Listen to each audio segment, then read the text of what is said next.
hydrochloric acid, it turns into red, we can say that it nearly 2 to 3, we can say that it is a strong acid.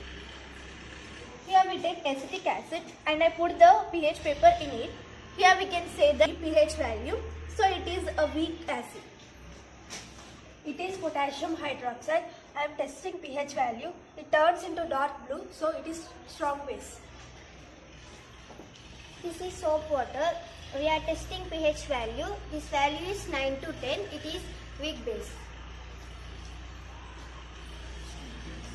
It is calcium hydroxide. It is turns into strong base. It is pH value is 13 to